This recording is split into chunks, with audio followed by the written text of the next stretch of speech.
আসসালামু আলাইকুম। সংবাদে আপনাদের সবাইকে স্বাগত জানাচ্ছি। আমি ফিরোজ তোহা। শুরুতেই আরবে কেবলস সংবাদ শিরোনাম জানিয়ে দেব এই মুহূর্তে হাতে পাওয়া সর্বশেষ গুরুত্বপূর্ণ আপডেট বাংলা সংবাদ। শুরুতেই থাকছে, আওয়ামী লীগ গণতন্ত্রের নামে দেশে লুটতন্ত্র কায়েম করেছে বলে অভিযোগ করেছে এবি পার্টির নেতারা। এবারে জানাবো, ধোঁকাবাজ সরকারের বিরুদ্ধে প্রতিবাদ গড়ে তুলতে হবে।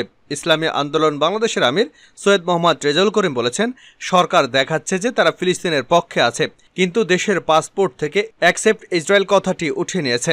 এই ধোঁকাবাজ সরকারের মুখে এক আর ভেতরে আরেক। এই অন্যায়ের বিরুদ্ধে শক্ত প্রতিবাদ গড়ে তুলতে হবে। জানাবো, সকালের মধ্যে যেসব এলাকায় তীব্র ঝড়ের আভাস। দেশের বিভিন্ন অঞ্চলে ঘন্টায় ৪৫ থেকে ৬০ কিলোমিটার বেগে ঝড় বয়ে যেতে পারে বলে জানিয়েছে আবহাওয়া অধিদপ্তর। সেই সঙ্গে হতে পারে বজ্রসহ বৃষ্টি। এদিকে ওবায়দুল কাদেরকে এড়িয়ে চলছেন গুরুত্বপূর্ণ নেতারা। আওয়ামী লীগ সাধারণ সম্পাদক ওবায়দুল কাদের নিঃসন্দেহে একজন ভাগ্যবান ব্যক্তি। আওয়ামী লীগের সাধারণ সম্পাদক হিসেবে তিনি ইতিহাস সৃষ্টি করেছেন। টানা ৩ বার সাধারণ সম্পাদক হিসেবে দায়িত্ব পালন করছেন, কিন্তু তাকে সিনিয়র নেতারা এড়িয়ে চলছেন। কেন এড়িয়ে চলছেন জানাবো বিস্তারিত, সঙ্গে থাকুন। জানিয়ে দেব, ঘূর্ণিঝড় রিমালে ক্ষতিগ্রস্ত দুর্গতদের মাঝে শুকনা খাবার বিতরণের লক্ষ্যে শনিবার সাতক্ষীরা, খুলনা এবং বাগেরহাটে যাচ্ছে আওয়ামী লীগের ত্রাণ ও সমাজ কল্যাণ বিষয়ক উপকমিটি। এবং সর্বশেষ জানাবো আন্তর্জাতিক সংবাদ। ভারতের নির্বাচনের ফলাফল কি হবে? মোদি কি থাকবেন ক্ষমতায় নাকি বিদায় নেবেন? বিশ্বের বৃহৎ গণতান্ত্রিক দেশ ভারতের লোকসভা নির্বাচন শেষ প্রান্তে চলে এসেছে। আজ শনিবার সপ্তম এবং শেষ দফা নির্বাচন। এরপর ৪ জুন ভোট গণনা শুরু হবে। দেশটির লোকসভায় রয়েছে ৫৫৩টি আসন। এতক্ষণ শিরোনাম শুনছিলেন, এবার বিস্তারিত। প্রিয় দর্শক, আপনি যদি এই চ্যানেলে নতুন হয়ে থাকেন, ভিডিওটি দেখতে দেখতে চ্যানেলটি সাবস্ক্রাইব করে আমাদের সঙ্গে থাকুন। আর এই ভিডিও সম্পর্কে আপনি আপনার মূল্যবান মতামতটি কমেন্ট বক্সে জানিয়ে দিন। আর হ্যাঁ প্রিয় দর্শক, জানিয়ে দিন ভিডিওটি কোথা থেকে দেখছেন। আওয়ামী লীগ গণতন্ত্রের নামে দেশে লুটতন্ত্র কায়েম করেছে এবি পার্টি। পুলিশের সাবেক আইজিপি বেনজির এবং সাবেক সেনাপ্রধান আজিজ আহমেদকে অবিলম্বে গ্রেপ্তার এবং তাদের লুট করা অর্থ উদ্ধার করে ঘূর্ণি দুর্গতদের ক্ষতিপূরণ দেওয়ার দাবি জানিয়েছে আমার বাংলাদেশ পার্টি। শুক্রবার বিকেলে রাজধানীর পল্টন বিজয়নগরে বিক্ষোভ মিছিল সমাবেশ থেকে এ দাবি জানান দলটির নেতারা। তারা বলেন, আওয়ামী লীগ মুখে মুক্তিযুদ্ধের চেতনার প্রতিষ্ঠার কথা বলেও বাস্তবে তারা দেশের স্বাধীনতার সার্বভৌমত্বের বিরোধী প্রধান শক্তি। কথায় কথায় গণতন্ত্রের বুলি আউড়িয়ে তারা দেশে এক ব্যক্তির শাসন এবং লুটপাটতন্ত্র কায়েম করেছে। বিক্ষোভ মিছিল শুরুর আগে বিজয়নগরস্থ বিজয় ৭১ চত্বর এক প্রতিবাদ সমাবেশে অনুষ্ঠিত হয়। এতে সভাপতিত্ব করেন এবি পার্টির আহ্বায়ক এবিএম সুলাইমান চৌধুরী। তিনি বলেন, সাবেক সেনাপ্রধান জেনারেল আজিজ আহমেদ পদে থেকে অপরাধ করেছেন। তাকে সেনা আইন এবং ফৌজদারি ২ আইনেই বিচারের আওতায় আনতে হবে। তিনি বেনজির আহমেদের শুদ্ধাচার সনদ প্রত্যাহারের দাবি জানিয়ে বলেন, অশুদ্ধ এবং হেডেড সরকারের প্রধানের পক্ষে এরকম চরম দুর্নীতিগ্রস্ত লোককে শুদ্ধাচার পুরস্কার দেওয়া সম্ভব। তিনি প্রতি বছর ৩১ জুলাইয়ের মধ্যে মন্ত্রী, এমপি এবং সকল বাহিনীর প্রধান, আমলা, শীর্ষ ব্যবসায়ী, শিল্পপতিদের সম্পদের তালিকা শ্বেতপত্র আকারে প্রকাশের বাধ্যবাধকতার জাতীয় রাজস্ব বোর্ডের এখতিয়ারে রাখার দাবি জানিয়েছেন। তাজুল ইসলাম বলেন, আওয়ামী লীগের সেক্রেটারি এবং ওবায়দুল কাদের একসময় বলেছিলেন বেনজির আজিজ কোনো দুর্নীতি করেনি, এগুলো সব মিথ্যা গুজব। আর এখন তিনি বলছেন দুর্নীতির দায়ে বেনজির আজিজের বিচার করা হবে। ওবায়দুল কাদের যখন একথা বলেছেন তখন বুঝতে হবে এর আড়ালে অনেক বড় ঘটনা ঘটে যাচ্ছে। তিনি বলেন, একটু শক্তিশালী ঝড় এবং জোয়ার আসলেই বাঁধ ভেঙে তলিয়ে যাওয়া থেকে প্রমাণ হয় সরকার গরিব উপকূলীয় জনগণের জানমালের বিষয়ে কোনো দায়বোধ করে না। তিনি লুটেরা সরকারের বিরুদ্ধে গণ আন্দোলন গড়ে তোলার আহ্বান জানিয়েছেন। মুজিবুর রহমান মঞ্জু বলেন, গত ১৬ বছরে আওয়ামী লীগ সরকার কয়েক হাজার বেনজির এবং আজিজ তৈরি করেছে। এদের অবৈধ সম্পদ অর্জনের সুযোগ দিয়ে তার বিনিময়ে এদের কাছ থেকে অসাংবিধানিক এবং অবৈধ সার্ভিস নিয়েছে সরকার। ফলে দেশে সর্বক্ষেত্রে আজ হাহাকার চলছে। ধোঁকাবাজ সরকারের বিরুদ্ধে প্রতিবাদ গড়ে তুলতে হবে। ইসলামী আন্দোলন বাংলাদেশের আমির সৈয়দ মোহাম্মদ রেজাউল করিম বলেছেন, সরকার দেখাচ্ছে যে তারা ফিলিস্তিনের পক্ষে আছে, কিন্তু দেশের পাসপোর্ট থেকে অ্যাকসেপ্ট ইসরায়েল কথাটি উঠিয়ে নিয়েছে। এই ধোঁকাবাজ সরকার মুখে এক আর ভিতরে আরেক। এমন অন্যায়ের বিরুদ্ধে শক্ত প্রতিবাদ গড়ে তুলতে হবে। শুক্রবার বায়তুল মোকাররমের সামনে ইসলামী আন্দোলন বাংলাদেশের উদ্যোগে আয়োজিত বিক্ষোভ মিছিলে প্রধান অতিথির বক্তব্যে তিনি এসব কথা বলেন। তিনি বলেন, যে কোনো অন্যায়ের বিরুদ্ধে ইসলামী আন্দোলন বাংলাদেশ সবসময় সোচ্চার থাকে। আজ ফিলিস্তিনি মা বোনদের উপর অমানসিক নির্যাতন করা হচ্ছে, অথচ আশ্চর্যের বিষয় হলো এই আমেরিকা মুখরোচকভাবে তাদের মানবতার গল্প শোনায়। রেজাউল করিম বলেন, আজকাল আওয়ামী লীগ সরকারের কাজ দেখে আমাদের হাসি আসে। যেসব সিনিয়র নেতা অফিসার তাদের ক্ষমতায় নিয়ে এসেছে, তাদের দুর্নীতির খবর সামনে আসার পর সরকার বিভিন্ন গল্পের মাধ্যমে জনগণকে বুঝিয়ে রাখছে, অথচ সরকার কি জানে না দুর্নীতিবাজ, তারা সবসময় দুর্নীতিবাজ। সকালের মধ্যে যেসব এলাকায় তীব্র ঝড়ের আভাস। দেশের বিভিন্ন অঞ্চলে ঘন্টায় ৪৫ থেকে ৬০ কিলোমিটার বেগে ঝড় বয়ে যেতে পারে বলে জানিয়েছে আবহাওয়া অফিস। সেই সঙ্গে হতে পারে বজ্রবৃষ্টি।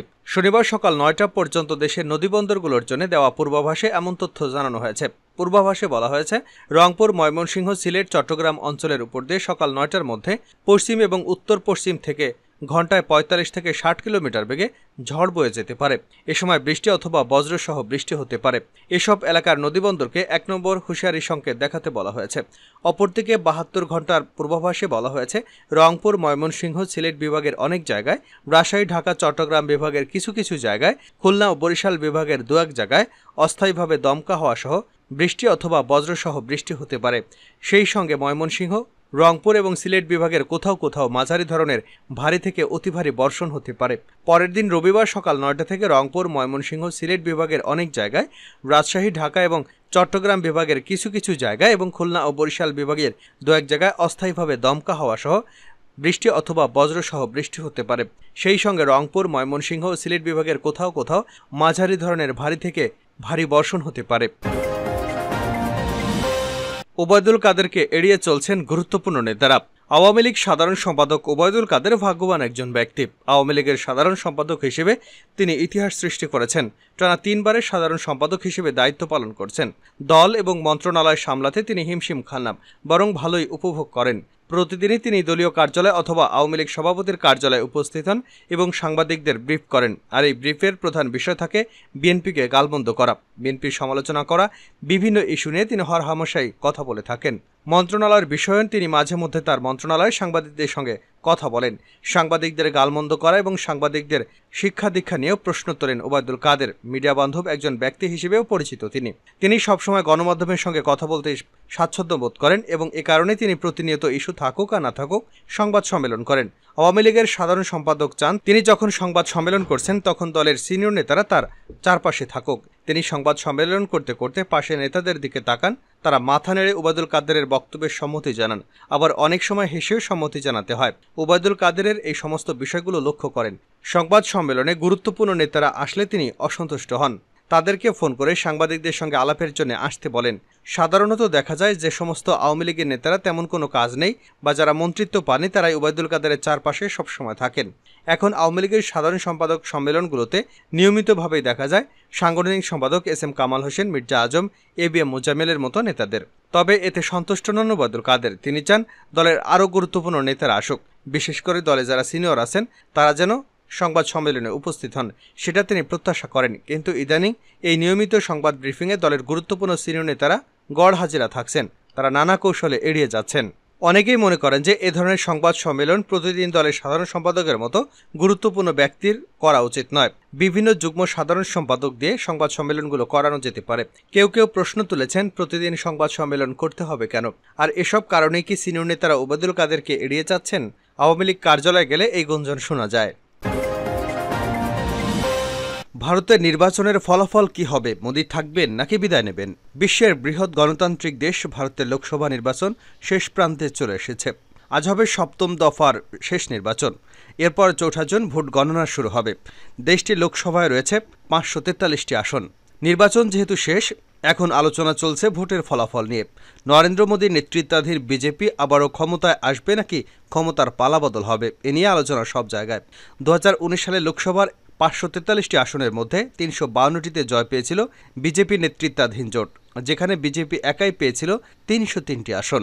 শনিবার ভোট গ্রহণ শেষ না হওয়া পর্যন্ত নির্বাচনের ফলাফল বিষয়ে কোনো ধারণা দেওয়া যাবে না। তবে গত এপ্রিলে চালানো এক জরিপে দেখা গিয়েছিল মোদীর বিজেপি ২০১৯ সালের মতো এবারও একাই প্রায় ৩০০টি আসন পাবে। বিজেপি তাদের অবস্থান আরও শক্তিশালী করবে। কেউ কেউ বলছেন এবার বিজেপি তাদের অবস্থান আরও শক্তিশালী করবে, দলটি ২০১৯ সালের চেয়ে বেশি আসন পাবে।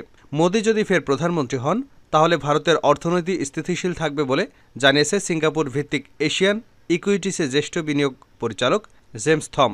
কারণ এর মাধ্যমে দেশটিতে রাজনৈতিক স্থিতিশীলতা প্রদর্শিত হবে। ক্ষমতায় থাকবে বিজেপি, কিন্তু কম আসনে জয়ী হবে। ভারতের সংবিধান অনুযায়ী কোনো দল বা জোট যদি সরকার গঠন করতে চায় তাহলে তাদের 272টি আসনে জয় পেতে হবে। ভারতের অর্থনীতির সঙ্গে যারা সংশ্লিষ্ট তারা ধরে নিয়েছেন মোদীর নেতৃত্বাধীন বিজেপি আবার ক্ষমতায় আসবে, তবে গতবারের চেয়ে তারা কম আসন পেতে পারে। বাজারও সেভাবেই প্রস্তুত হয়েছে। বিরোধীদের নেতৃত্বাধীন জোট সরকার যদি বিজেপি কোনোভাবে হেরে যায়, বিজেপির প্রধান বিরোধী দল কংগ্রেসের নেতৃত্বাধীন জোট সরকার ক্ষমতায় আসে, তাহলে অর্থনীতিতে কিছুটা ধীরগতি চলে আসবে। নতুন সরকারের অর্থনৈতিক নীতি যতক্ষণ পরিষ্কার না হবে ততক্ষণ এমন অবস্থা চলতে থাকবে।